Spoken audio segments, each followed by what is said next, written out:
ओम तुलसीदासाय नमः। ओम वाल्मीकाय नमः। ओम गौरीपतये नमः। ओम श्री सप्तृकाय लक्ष्मणाय नमः।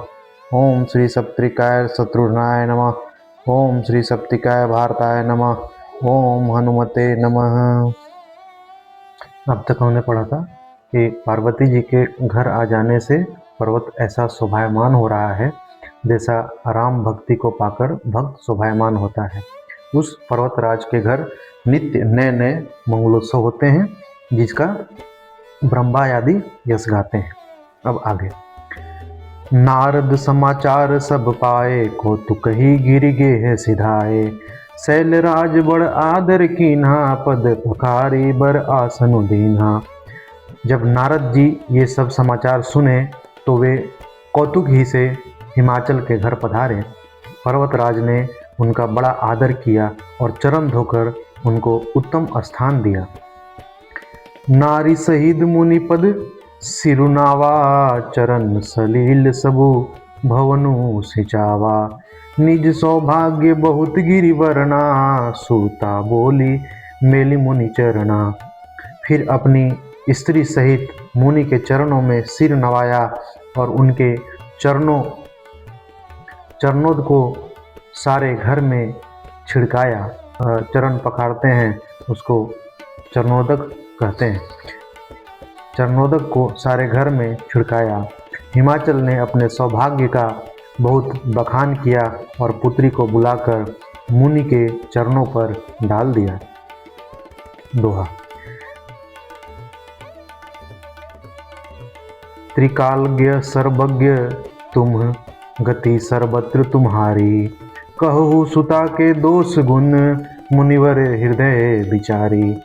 और कहा, हे मुनिवर, आप त्रिकाल और सर्वज्ञ हैं, आपकी सर्वत्र पहुँच है, अतः आप हृदय में विचार कर कन्या के दोष गुण कहिए। कह मुनि बिहसी गुड मृदुबानी, सुता तुम्हारी सकल गुण खानी। सुंदर सहज सुशील सयानी, नाम उमा अंबिका भवानी। नारद मुनि ने हंसकर रहस्य युक्त कोमल वाणी से कहा, तुम्हारी कन्या सब गुणों की खान है। यह स्वभाव से ही सुंदर, सुशील और समझदार है। उमा, अंबिका और भवानी इनके नाम हैं। सब लक्षण संपन्न कुमारी, होई ही संतते पियहि पियारी। सदा अचल एहि कर रही वाता, एहि तेजसु पहहि पितु माता। कन्या सुलक्षणों से संपन्न है, यह अपने पति को सदा प्यारी होंगी। इसका सुहाग सदा अचल रहेगा और इससे इसके माता पिता यश पाएंगे। होई ही पूज्य सकल जग माही, एहि सेवत कछु दुर्लभ नाही। एहि कर नामु सुमीरी संसारा, त्रिये चढ़ी हही पतिव्रत असिधारा। यह सारे जगत में पूज्य होंगी और इसकी सेवा करने से कुछ भी दुर्लभ न होगा। संसार में स्त्रियां इसका नाम स्मरण करके पति व्रत रूपी तलवार की धार पर चढ़ जाएंगी। शैल सुलक्षण सूत तुम्हारी, सुनहु जे अब अवगुण दुई चारी।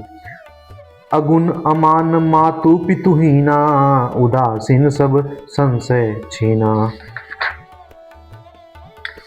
नारद जी कहते हैं, हे पर्वतराज, तुम्हारी कन्या सुलक्षणी है। अब इसमें जो दो चार अवगुण हैं उन्हें भी सुन लो। गुणहीन, मानहीन, माता पिता विहीन, उदासीन, संशयहीन, लापरवाह। जोगी जटिल अकाम मन, नगन अमंगल वेश। अस स्वामी एहि कह, मिलहि परिहस्त असिरेख। योगी, जटाधारी, निष्काम हृदय, नंगा और अमंगल वेश वाला ऐसा पति इसको मिलेगा। इसके हाथ में ऐसा ही रेखा पड़ी है।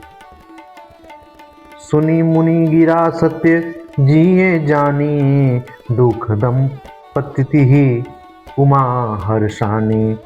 नारद हूँ यह भेदु न जाना, दशा एक समुझब बिलगाना। नारद मुनि की वाणी सुनकर और उनको हृदय में सत्य जानकर पति पत्नी हिमवान और मैना को दुख हुआ और पार्वती जी प्रसन्न हुई। नारद जी ने भी इस रहस्य को नहीं जाना, क्योंकि सबकी बाहरी दशा एक सी होने पर भी भीतरी समझ भिन्न भिन्न होती है। सकल सखी गिरिजा गिरि मैना, पुलक शरीर भले जल जय नैना। होई न मृषा देव ऋषि भाषा, उमा सो बचनु हृदय धरि राखा। सारी सखियां पार्वती, पर्वतराज, हिमवान और मैना सभी के शरीर पुलकित थे और सभी के नेत्रों में जल भरा था। देवर्षि के वचन असत्य नहीं हो सकते, वह विचार कर पार्वती ने उन वचनों को हृदय में धारण कर लिया।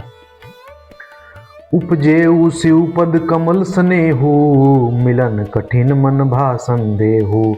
जानी कुआ वसरु प्रीति दुराई, सखी उछंग बैठी पुनि जाई।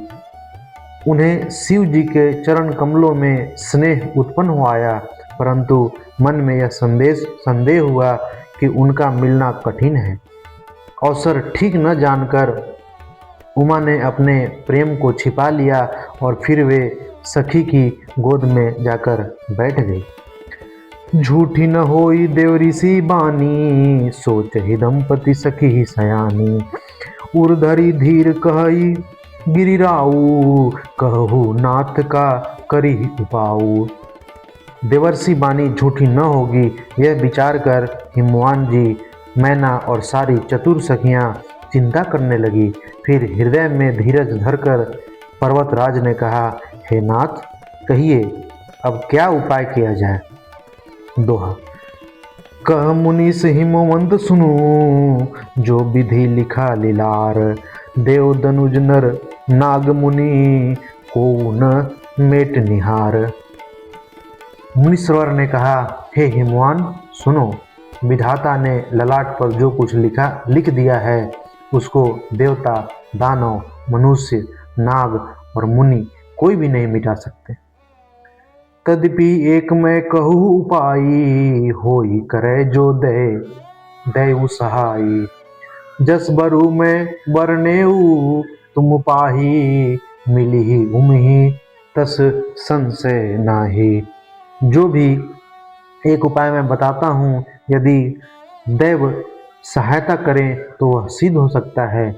उमा को वर तो निसंदेह वैसा ही मिलेगा जैसा मैंने तुम्हारे सामने वर्णन किया है। जे जे बर के दोष बखाने, ते सब शिव पही में अनुमाने। जो विवाहु शंकर सन होई, दोष गुण सम कह सब कोई। परंतु मैंने वर के जो दोष बतलाए हैं, मेरे अनुमान से वे सभी शिव जी में हैं। यदि शिव जी के साथ विवाह हो जाए तो दोषों को भी सब लोग गुणों के समान ही कहेंगे। जो अहि सेज शयन हरि करही, बुध कछु तिन कर दोषु न धरही। भानु कृषानु सर्व रस खासी खाही, तिन कह मंद कहत कोई नाही। जैसे विष्णु भगवान शेषनाग की शैया पर सोते हैं तो भी पंडित लोग उनको कोई दोष नहीं लगाते।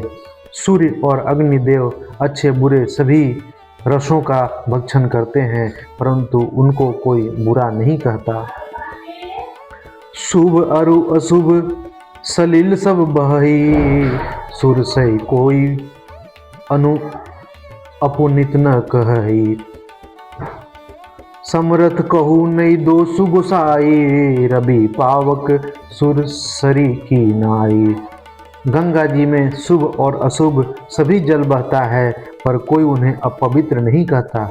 सूर्य, अग्नि और गंगा जी की भांति समर्थ को कुछ दोष नहीं लगता। दोहा। यदि मूर्ख मनुष्य ज्ञान के अभिमान से इस प्रकार होड़ करते हैं तो वे कल्प भर के लिए नरक में पड़ते हैं। भला कहीं जीव भी ईश्वर के समान सर्वथा सर्वत्र हो सकता है? सुरसरी जल कृत बारुनि जाना, कबहू न संत करहि तहि पाना। सुरसरी मिले सो पावन जैसे, इस अनीस ही अंतरुज तैसे। गंगा जल से भी बनाई हुई मदिरा को जानकर संत लोग कभी उसका पान नहीं करते, पर वही गंगा जी में मिल जाने पर जैसे पवित्र हो जाती है। ईश्वर और जीवन में भी वैसा ही भेद है। शंभु सहज समरथ भगवाना, एहि विवाह सब विधि कल्याणा। दुराराध्य पै अहि महेशु, आशुतोष पुनि किए कलेशु। शिव जी सहज ही समर्थ हैं, क्योंकि वे भगवान हैं। इसके लिए इस विवाह में सब प्रकार कल्याण है। परंतु महादेव जी की आराधना बड़ी कठिन है, फिर भी कलेश तप करने से वे बहुत जल्द संतुष्ट हो जाते हैं। जो तपु करे कुमारी तुम्हारी, भावी मेटी सकहि त्रिपुरारी। यद्यपि बर अनेक जग माही, एहि कह शिव तजी दूसर नाहि। यदि तुम्हारी कन्या तप करे तो त्रिपुरारी महादेव जी होनहार को मिटा सकते हैं। यद्यपि संसार में वर अनेक हैं, पर इसके लिए शिव जी को छोड़कर दूसरा वर नहीं है। वरदायक प्रंतारति भंजन, कृपा सिंधु सेवक मनरंजन। इच्छित फल बिनु शिव और राधे, लही न कोटि जोग जप साधे। शिव जी वर देने वाले, शरणागतों के दुखों का नाश करने वाले, कृपा के समुद्र और सेवकों के मनों को प्रसन्न करने वाले हैं। शिव जी की आराधना किए बिना करोड़ों योग और जप करने पर भी वंचित फल नहीं मिलता। दोहा। अस कही नारद सुमिरी, हरि गिरी जही दिन ही आशीष। होई ही यह कल्याण अब संशय जहू गिरीश। ऐसा कहकर भगवान का स्मरण करके नारद जी ने पार्वती को आशीर्वाद दिया और कहा कि हे पर्वतराज, तुम संदेह का त्याग कर दो, अब यह कल्याण ही होगा। कही अस ब्रह्मा भवन मुनि गयऊ, आगिल चरित सुनहु जस भयऊ। पति ही एकांत पाई कह मैना, नाथ न मैं समुझे मुनि बैना। यूं कहकर नारद मुनि ब्रह्मलोक को चले गए। अब आगे जो चरित्र हुआ उसे सुनो। पति को एकांत में पाकर मैना ने कहा, हे नाथ, मैंने मुनि के वचनों का अर्थ नहीं समझा। जौ धरु वरु कुली होई अनुपा, करी विवाहु सुता अनुरूपा। न त कन्या वरु रहु कुआरी, कंद उमामम प्राण प्यारे। जो हमारी कन्या के अनुकूल घर, वर और कुल उत्तम हो तो विवाह कीजिए, नहीं तो लड़की चाहे कुंवारी ही रहे, मैं अयोग्य वर के साथ उसका विवाह नहीं करना चाहती, क्योंकि हे स्वामी, पार्वती मुझको प्राणों के समान प्यारी है। जौन मिली ही वरु गिरी जही जोगू, गिरी जड़ सहज कही सबु लोगू। सोई विचारी पति करेहु विवाहो, जेहि न बहोर होई उर्दाहो। यदि पार्वती के योग वर न मिले तो सब लोग कहेंगे कि पर्वत स्वभाव से ही जड़ मूर्ख होते हैं। हे स्वामी, इस बात को विचार कर ही विवाह कीजिएगा, जिसमें फिर पीछे हृदय में संताप न हो। आज के लिए अब इतना ही।